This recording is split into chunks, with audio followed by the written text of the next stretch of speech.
Now, perhaps there is a chance that you have been scrolling down my channel. You probably haven't, because no one is that bored that they scroll down my channel.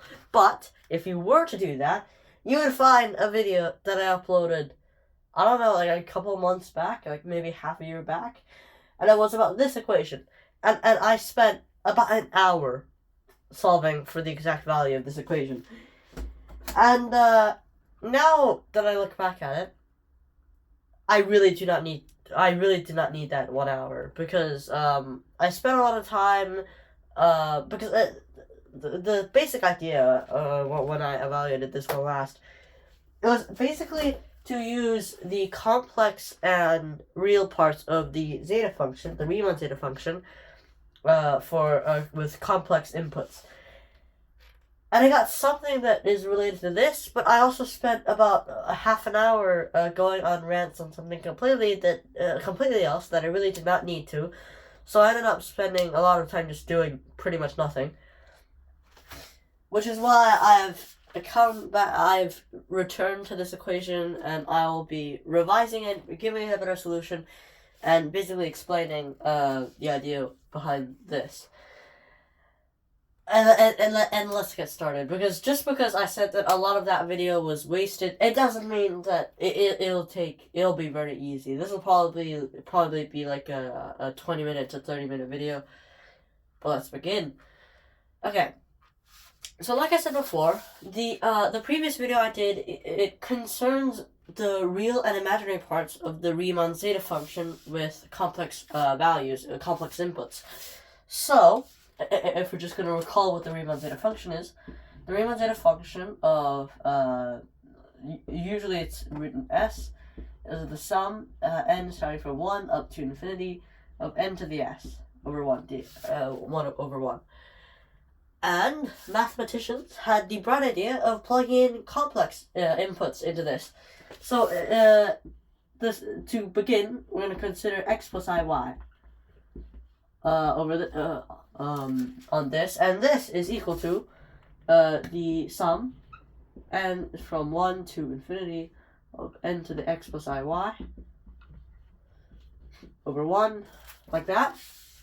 And then next we're going to move this n to the iy to the outside. We can use Euler's formula, so we get the sum n is starting from 1 up to infinity of, this is n to the x, n to the x, and then we have n to the negative iy, which can be changed into e to the negative iy times natural log of n.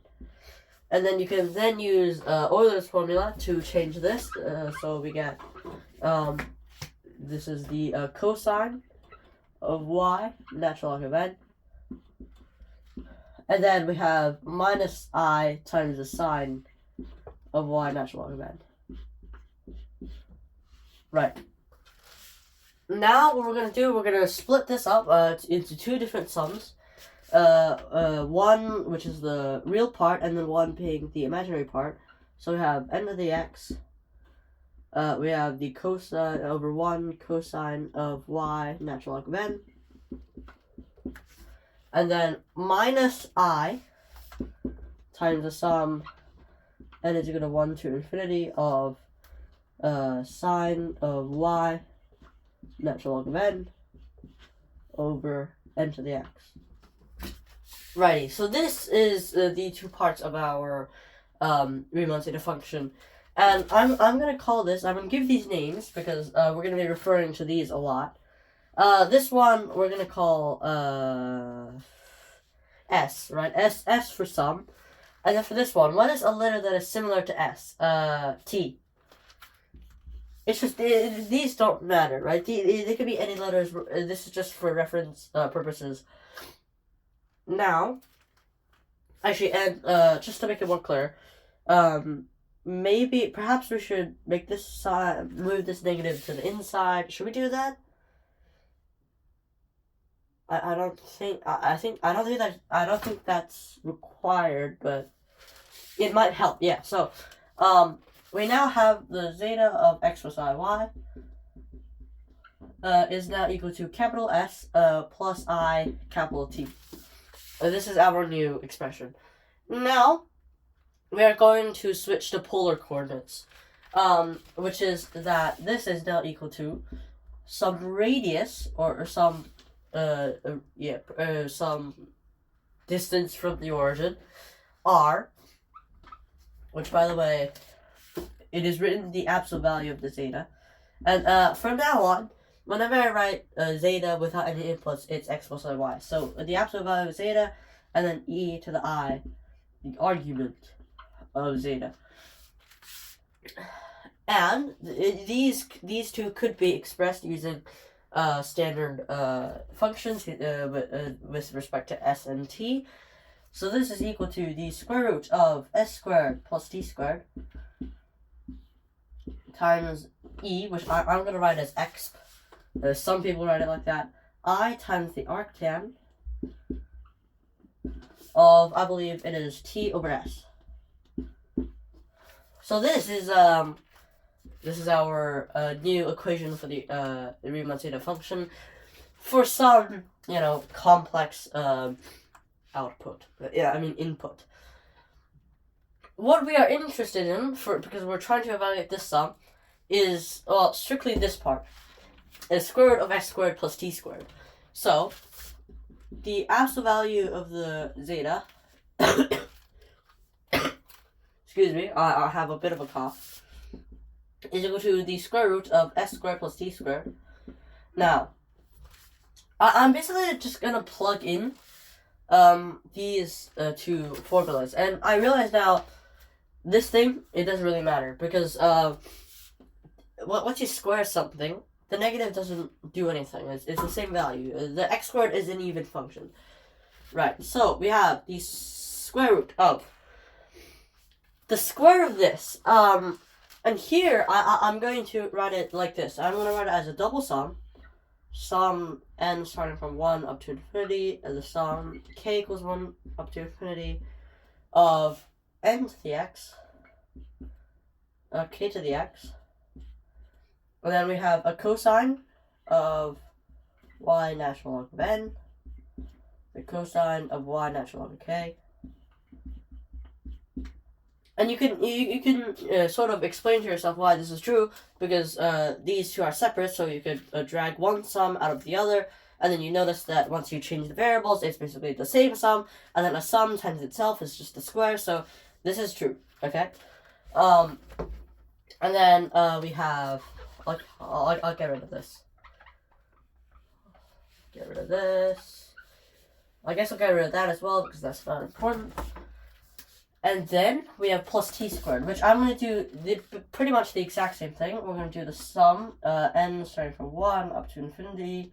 The sum k is starting from 1 up to infinity of n to the x, k to the x. And then we have the sines, y natural log of n, sine y natural log of k. Right.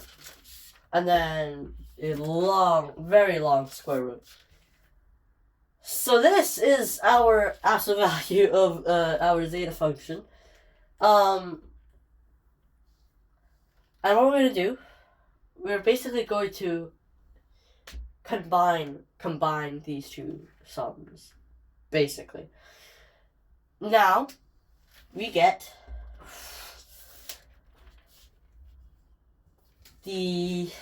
okay, Jesus Christ. This is the square root.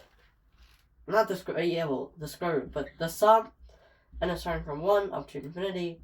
The sum, k is equal to 1 up to infinity, of n to the x, k to the x, 1 over that.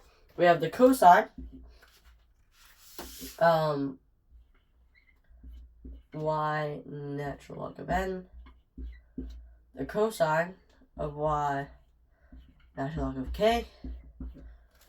Okay, and then we have a plus the sine of y natural log of n, sine of y natural log of k.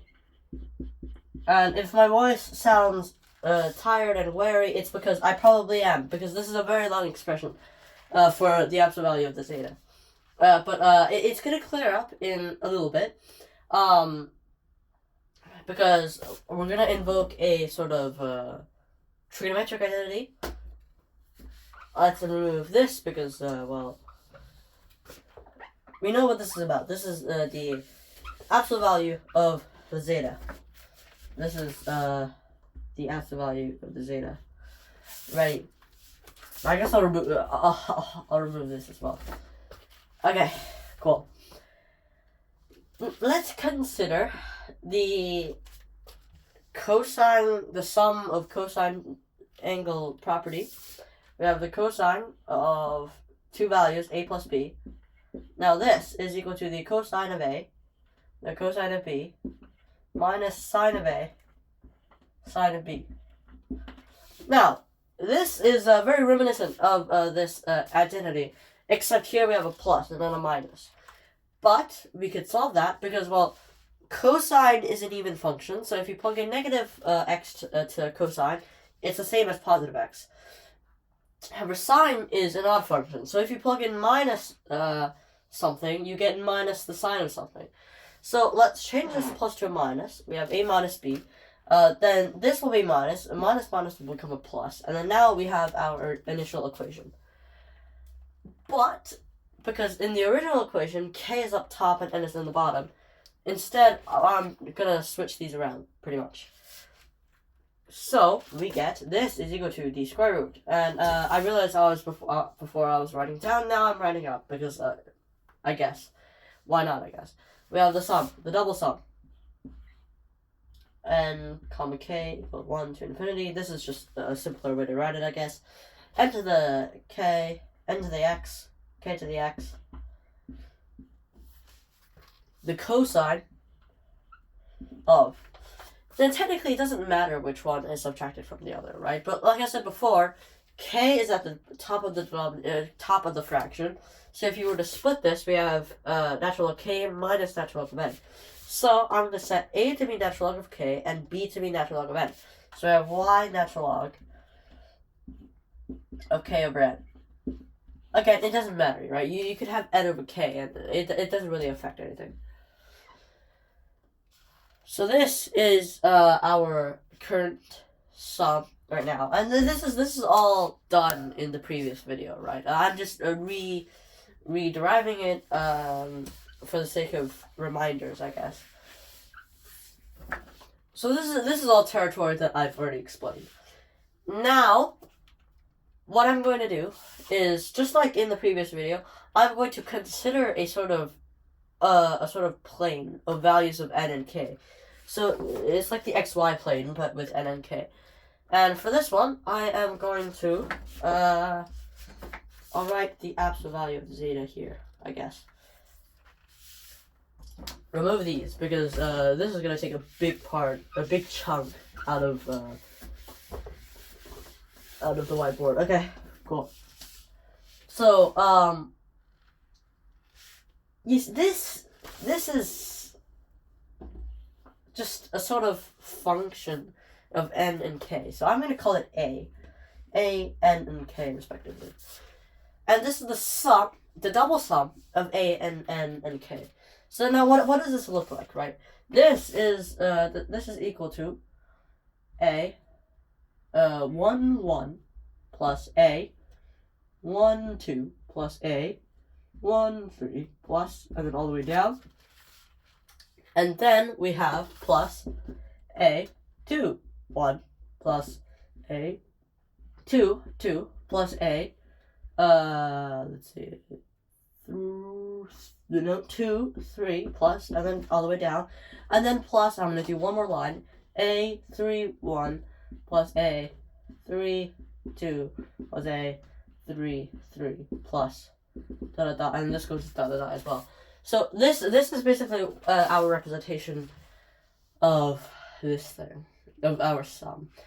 And now I want you to realize that a is reflective, you could say, n and k. So you could exchange n and k on these two things. You could exchange n and k for the a function it wouldn't matter really, because first of all, we both have an n and a k here. If we swap that, it wouldn't change anything. And then if we flip the fraction around, that has the same effect as just putting a minus here. But like I said before, the cosine is an even function, so the values are the same. Now what that means is that we can now split this entire rectangular grid into 3 parts. Oh my god, I realized, yeah, my throat really hasn't, improved any since my last video. Anyway, the point is, we can now split into 3 parts, which is these. So we have, you know what? Let's actually consider something a little bit different. We can consider a sort of graph. A sort of plane, like I said before. So we have, this dot here, this dot here, this dot here, dot dot dot, this dot here, this dot here, this dot here, dot dot dot, and then these go sideways as well. So this is like the input range, you could say, of our A. Now we can split into 2 parts, right? Because it's reflective. We can split into 3 parts. One part is just the things on this diagonal. Now these extend out to infinity. One of the parts is going to be the part on top of this divider, you could say. So this entire bit could be a part. And then the other part would be this divider here. This can also be a part. So now we have 3 parts. So basically, the idea is, since it is reflective and we can just change n and k, this part and this part are the exact same. So basically, what you can do, you can get rid of this part, and then you can multiply 2 by this part.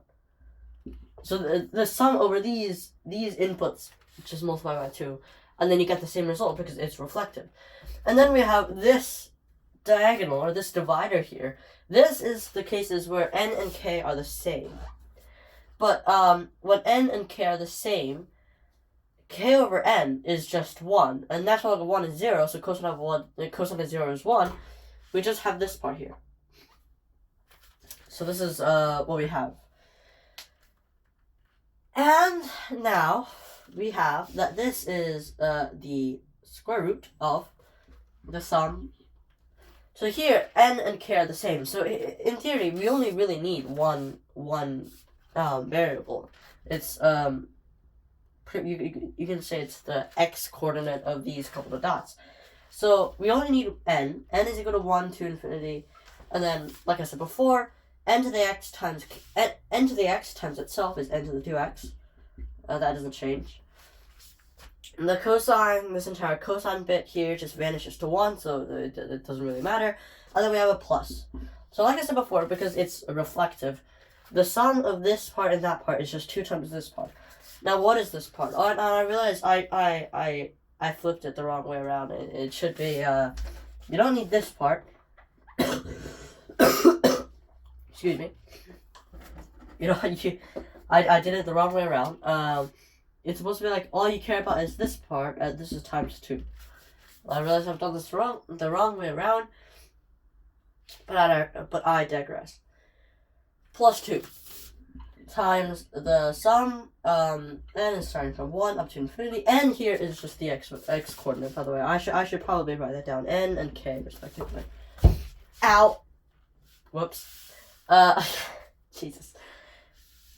And then, if you consider this part, it goes like, k goes from 2 for n equals 1, k goes from 2 all the way up. For n equals to 2, k goes from 3 all the way up. So it's the sum, k is going from n plus 1 to infinity, which is all the way up.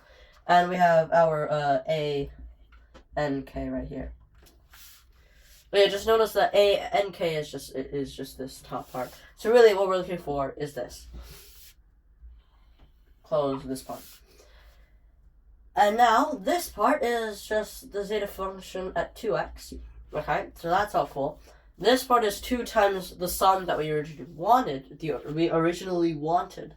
So I'm gonna rewrite everything. We get, I guess I'll get rid of this part. This took a lot of space.